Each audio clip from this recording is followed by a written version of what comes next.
ध्रुव को पहले दिन में लिया हक। इसको ही कहा गया है एक पलक से गंजो निष्ठी। राज्य ने अपने अंदर इच्छा ली कि मुझे अब ब्रह्म सृष्टियों को माया का खेल को दिखाना है।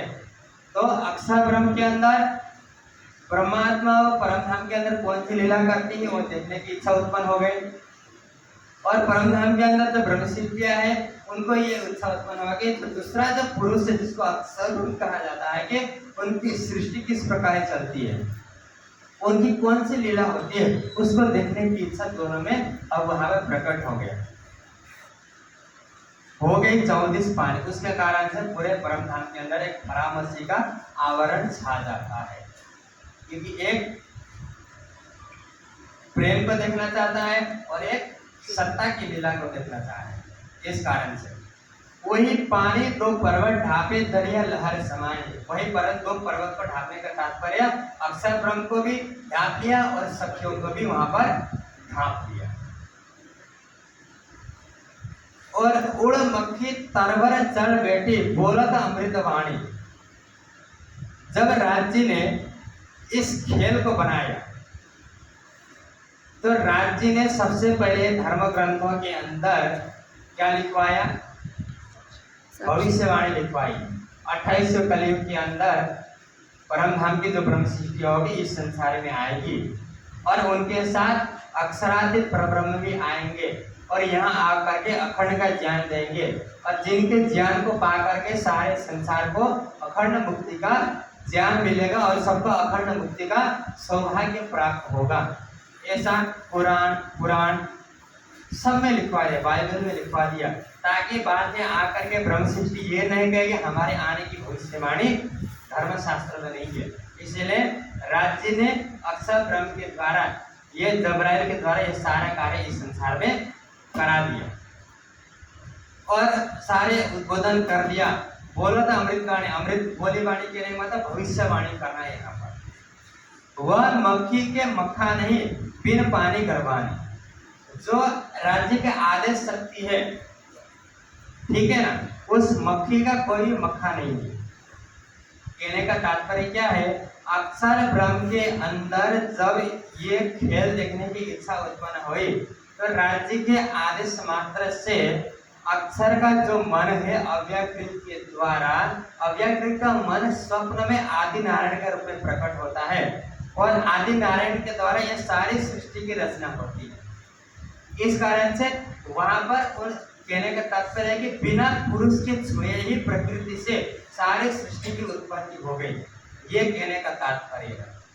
बिना पानी करवाने, उसमें कुछ भी नहीं था, केवल अक्षर ब्रह्म के संकल्प मात्र पर ब्रह्म की प्रेरणा मात्र से क्या हो गया, ये सारे सृष्टि का रूप धारण कर लिया। क्योंकि राज्य के संकल्प मात्र से उसमें क्या हो जाता है, अक्षर ब्रह्म में क्या हो जाता है, सृष्टि की रचना करने का संकल्प आ जाता है उनके अंदर और सारे सृष्टि का उत्पन्न हो जाता है। इसको ये कहा गया तीन घर में तीन गुण जाए, और जो मूल प्रकृति है, मूल प्रकृति अक्षर ब्रह्म के अव्याकृत जो है उसको मूल प्रकृति कहा जाता है, और मूल प्रकृति से सतगुण, रजगुण और तमोगुण ये तीन तत्व की उत्पत्ति होती है। और वह तो पुरुष अकेला, उसी से सारी सृष्टि की रचना होती है। लेकिन परमात्मा कैसा है, अकेला है, उसका कोई साथी नहीं है, सहयोगी नहीं है, उसके संकल्प मात्र से सारी सृष्टि की रचना होती है। कहे कबीर यह पद को पूजे सो सदगुरु में चेला। कबीर जी ने कहा था कि जो इस रहस्य को खोल देगा, इस भेद को खोल देगा, वो सदगुरु होगा, मैं उसका चेला हूँ। जब श्री जी ने ये सारे भेद को वहां पर बताया तो चिंतामणि जी विचार करते हैं कि मेरे गुरु ने भी कहा था कि भविष्य में ऐसे महापुरुष आएंगे जो इस रहस्य को खोलेंगे, तो समझ लेना कि परमात्मा की जो शक्ति होगी इस संसार में आ गई है। जब बीतेगा 1000-5000, जब इस समय से 5000 साल का समय व्यतीत हो जाएगा, जब कलयुग का समय आएगा, उस समय अक्षर से परे जो अक्षरातीत जो परब्रह्म की शक्ति इस संसार में आकर के कार्य करेगी।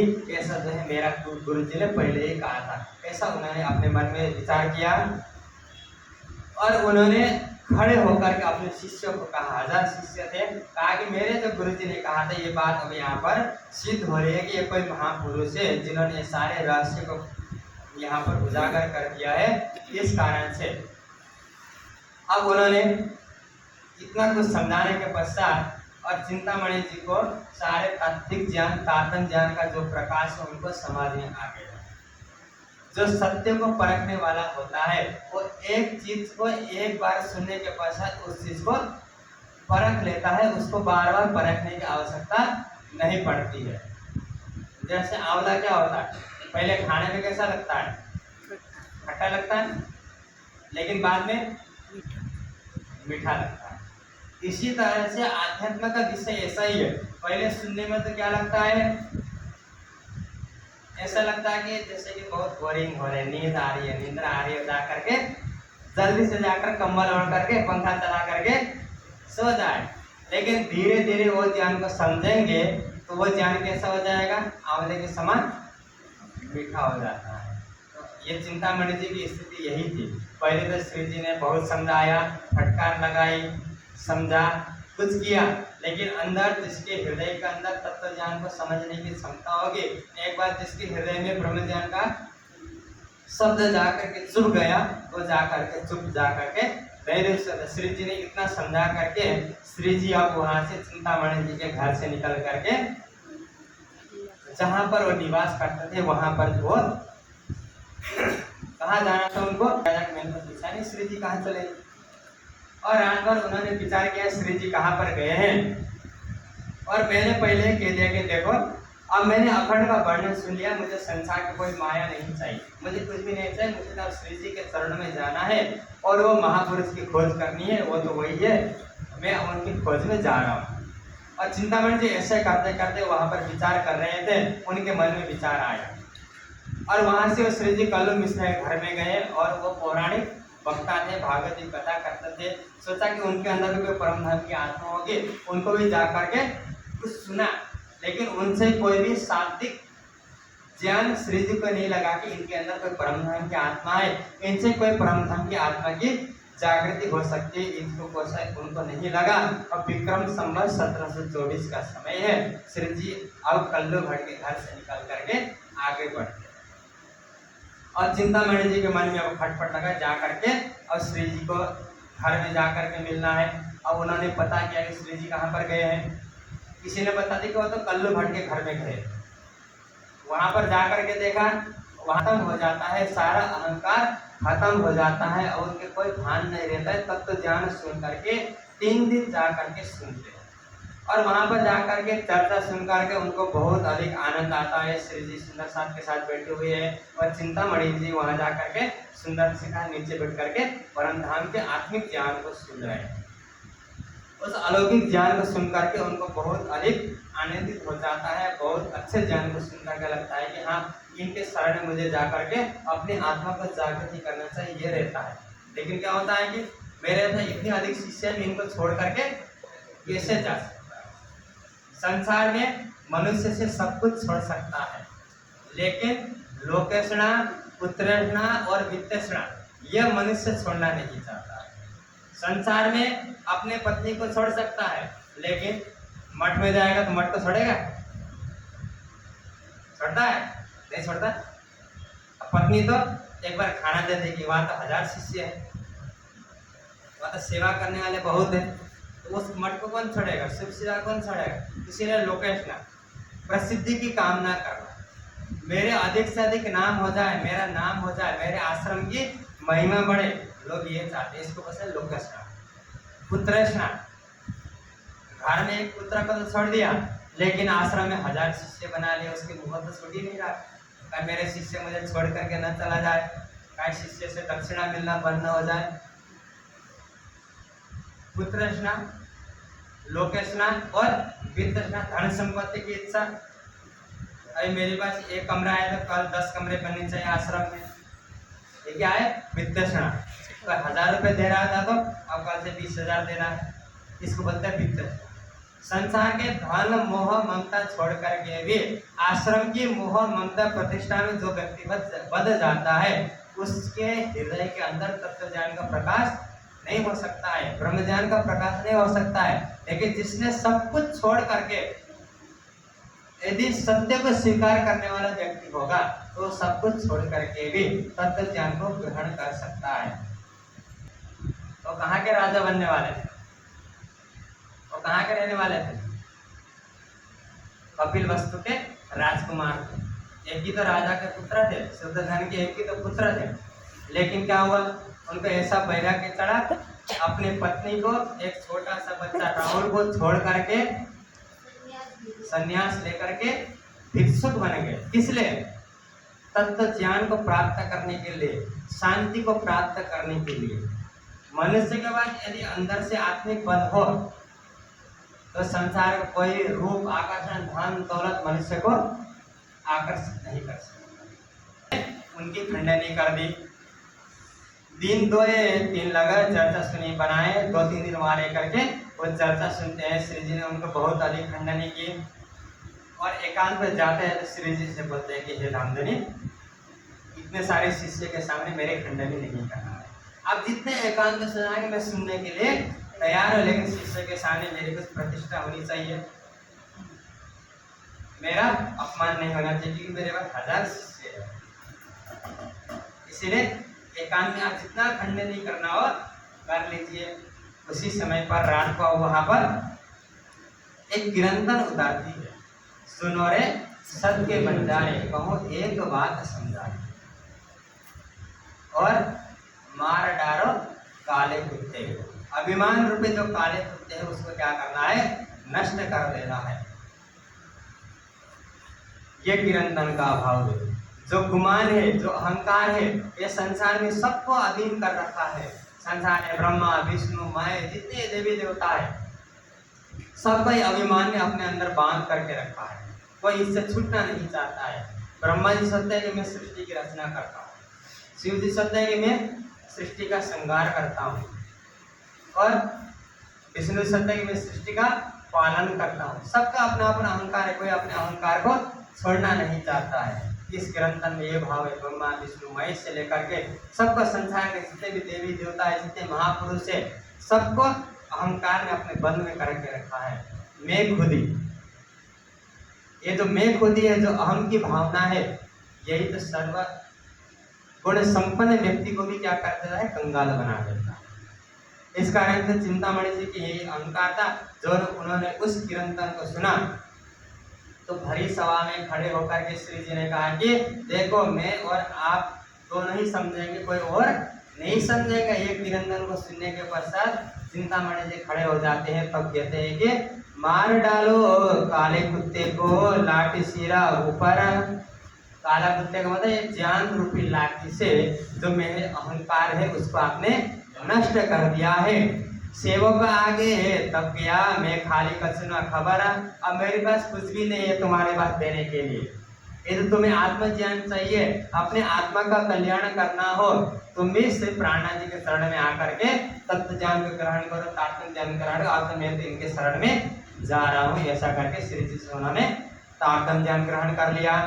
तो श्री जी ने कहा कि शाबाश चिंतामणि, अब तुम्हारी आत्मा की जागृति हो गई। कहाँ? परम धाम की आत्मा है, माया में आकर का 1000 शिष्य बना लिया, और तुम मुझे आकर कहते हैं कि मेरे सबके सामने फटकार नहीं लगा है। अब तुमने अपने गुमान को छोड़ दिया है और तुम्हारे अंदर ज्ञान का जो अभिमान था वो खत्म हो गया। तुम्हारी अब अंतरात्मा पवित्र हो गई है और तुम्हारे अंदर तात्म ज्ञान का प्रकाश हो सकता है।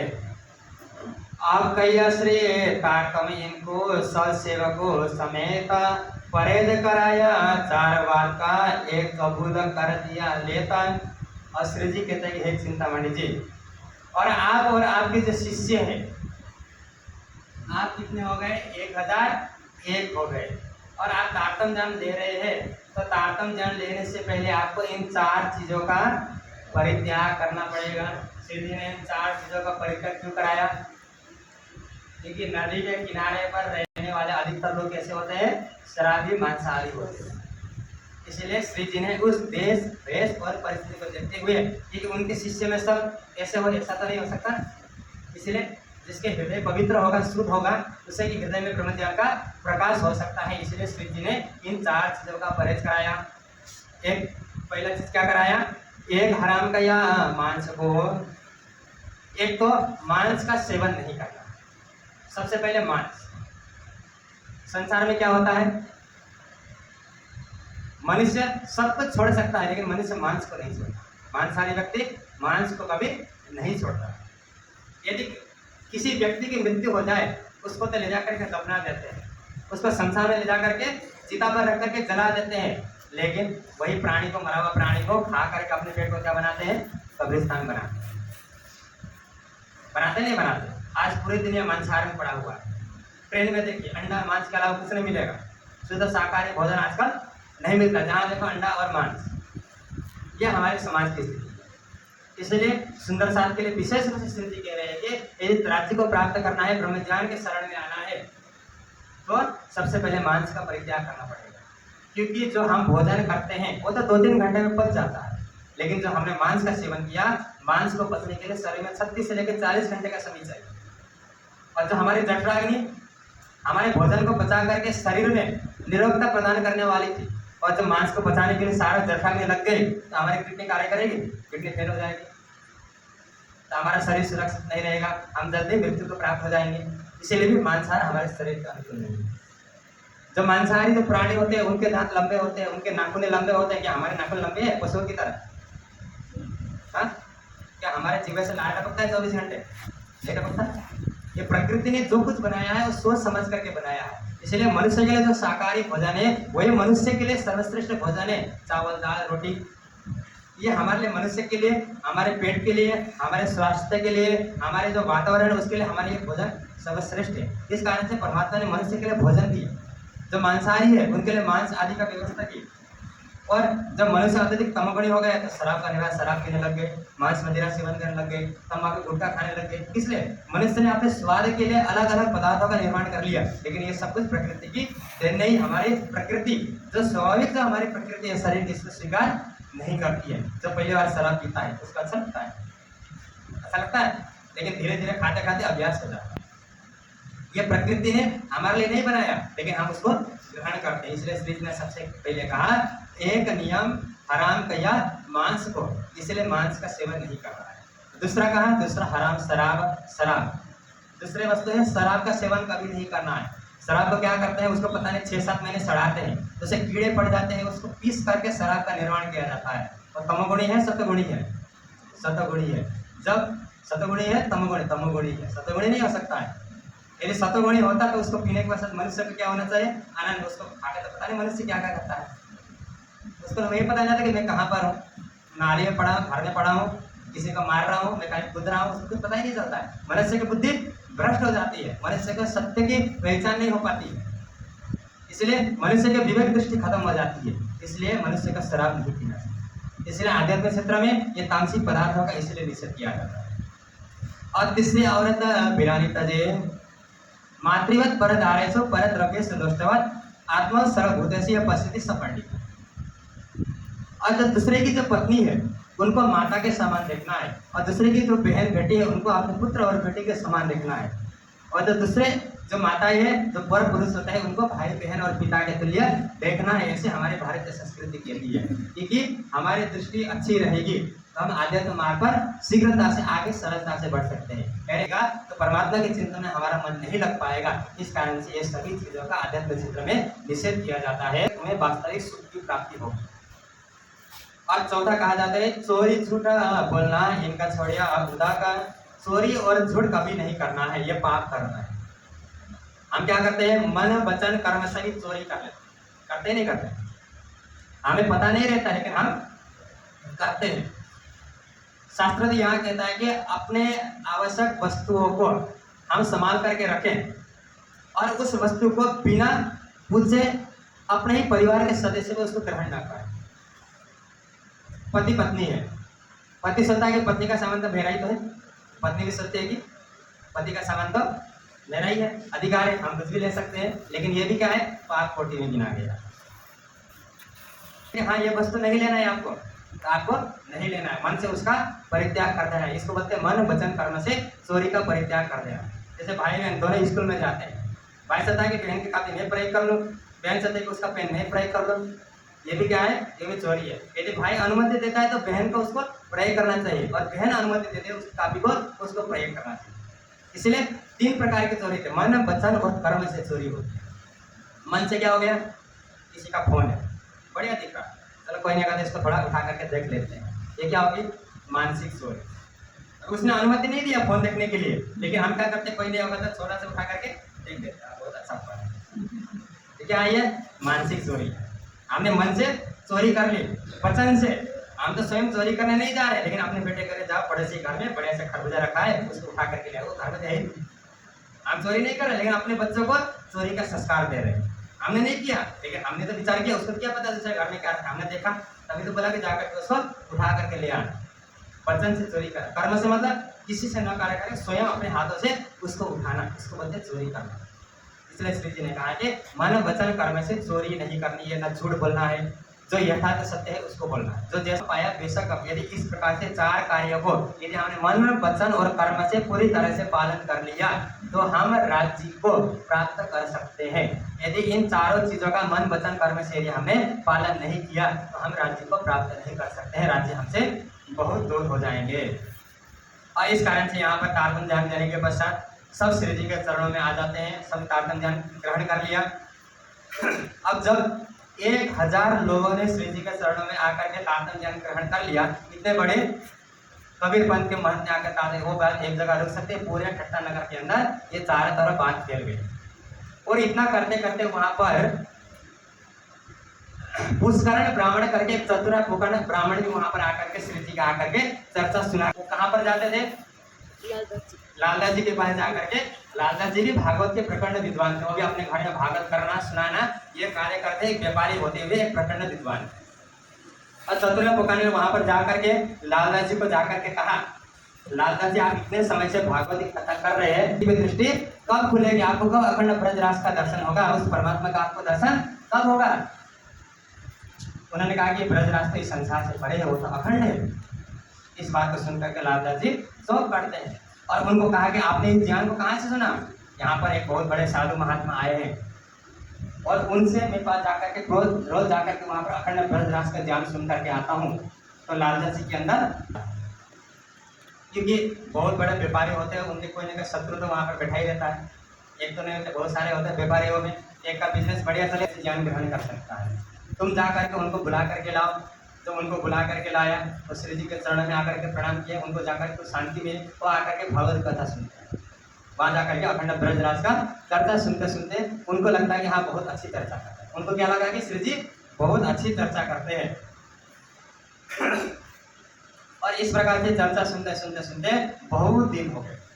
एक दिन लालदास जी वहीं पर क्या कर रहे थे, अपने ही बाग के अंदर घूम रहे थे और उन्होंने घूमते घूमते वहां पर उन्हें कुछ चिंतन में डूबे हुए थे। और चिंतन में डूबे डूबे उन्होंने देखा कि यहाँ पर कुछ ना कुछ अलौकिक कार्य होने वाला है, अलौकिक कुछ ना कुछ लीला तो हो रही है, लेकिन मेरे समझ में नहीं आ रही कि ज्ञान कौन सा है।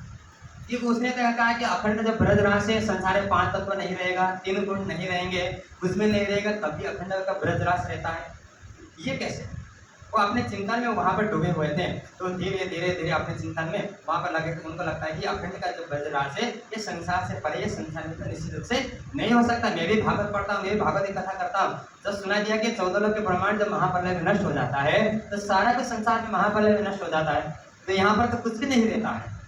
तो इस प्रकार से यहाँ पर कुछ भी नहीं रहने वाला है, तो ये तो कुछ विशेष बात है। तो उन्होंने वहाँ पर विचार किया। ऐसे अपने बाग में घूम रहे थे तो वहाँ पर उनके जिंदा नाम नाम के एक मालिक, वो भी श्री जी के शरण में जाकर के तारतम्य ध्यान ग्रहण कर रखा था और लक्ष्मण सेठ के वहाँ पर जाकर के खुद सेवा किया करता था।